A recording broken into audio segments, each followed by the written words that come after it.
Eto na nga mga chong, marami tayong PBA updates. Meralco import, Zach Lofton, may matinding sinabi kay Scottie Thompson. Scottie Thompson, sinecure na ng Barangay Ginebra. Big time ang inoffer kay Scottie Thompson. Ito ang si Scottie mga chong ay meron pang 1 taon bago mag-expire ang kanyang kontrata sa Barangay Ginebra. Pero naniniguro nga ang Barangay Ginebra Management dahil nitong nakaraan lang ay nag-offer na ang San Miguel Corporation patungkol sa magiging panibagong kontrata ni Scottie Thompson para sa kanyang koponan. Ayon nga sa source ng fastbreak.ph ay sinasabing expiring contract na kasi si Scottie and may mga kumukontak din sa kanya from Japan and Korea. So para hindi siya mag-entertain ng iba, inofferan siya ng SMC na susuportahan ang Perpetual. Sa mga hindi nga nakakaalam mga chong, ay itong si Scottie Thompson ang team manager ng Perpetual. At nitong nakaraan lang ay gumalaw na ang San Miguel Corporation at ang Ginebra assistant coach na si Olsen Racela na ang magiging panibagong head coach ng Perpetual. Bukod nga dyan ay meron pang offer ang San Miguel Corporation kay Scottie Thompson dahil ayon niya sa mga source ay tinaasan pa nga ng Barangay Ginebra ang kontratang matatanggap nitong si Scottie Thompson sa Barangay Ginebra.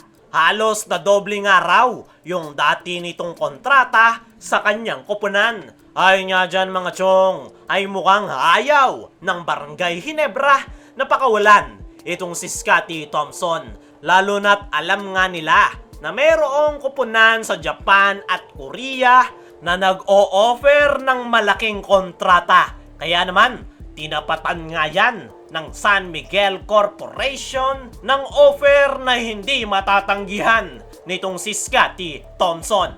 Sa ngayon nga mga chong, ay itong si Scottie ang pinakamasasabi nating importanteng player ngayon ni Coach Tim Cone. Kitang-kita nyo naman nitong mga nakaraan noong hindi naglalaro si Scottie ay hindi maganda yung ipinapakitang performance ng kanilang koponan. Pero tingnan nyo naman sa naging laro nila kontra Meralco Bolts ay gumanda yung flow ng kanilang opensa sa pagbabalik ni Scottie Thompson. Grabe yung hustle at energy na naiko-contribute nito sa kanyang koponan. Kaya naman nahahawa niya nga yung kanyang mga teammates at nagre-resulta ng magandang opensa ng kanilang koponan. Naniniwala ko mga chong na kahit mag-offer pa ng napakalaking kontrata ang mga koponan sa Japan B-League at Korea ay mas pipiliin ni Scottie na manatili sa San Miguel Corporation. Dahil long term nga yung kayang ibigay ng Barangay Ginebra sa nasabing gwardya.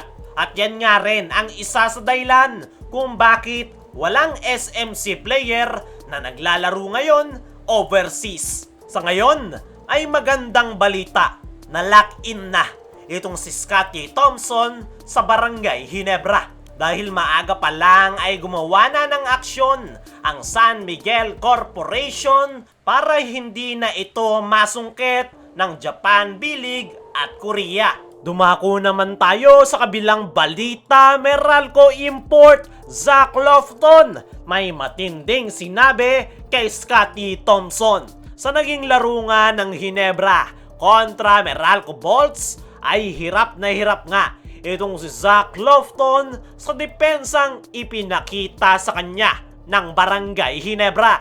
Nang dahil dyan ay naipakita ni Zach Lofton ang kanyang worst game ngayong conference kung saan sa 42 minutes playing time ay 23 points lang ang kanyang naiambag. Kaya naman, hindi nga napigilan nitong si Zach Lofton na humanga sa depensang ipinakita sa kanya ni Scottie Thompson. In-expect niya na nga daw na si Scottie talaga ang magpapahirap sa kanya dahil sa hustle at sipag nito sa loob ng basketball court. Grabe nga daw yung kanilang naging preparation, pero nawala nga daw yan ng parang bula dahil sa depensa ni Scottie sa kanya. Natapat pa nga daw na hindi maganda ang kanyang gising, kaya daw hindi maganda yung kanyang nai-contribute kontra sa Ginebra. Ang pinaka nagpahirap talaga kay Lofton ay itong si Scottie Thompson.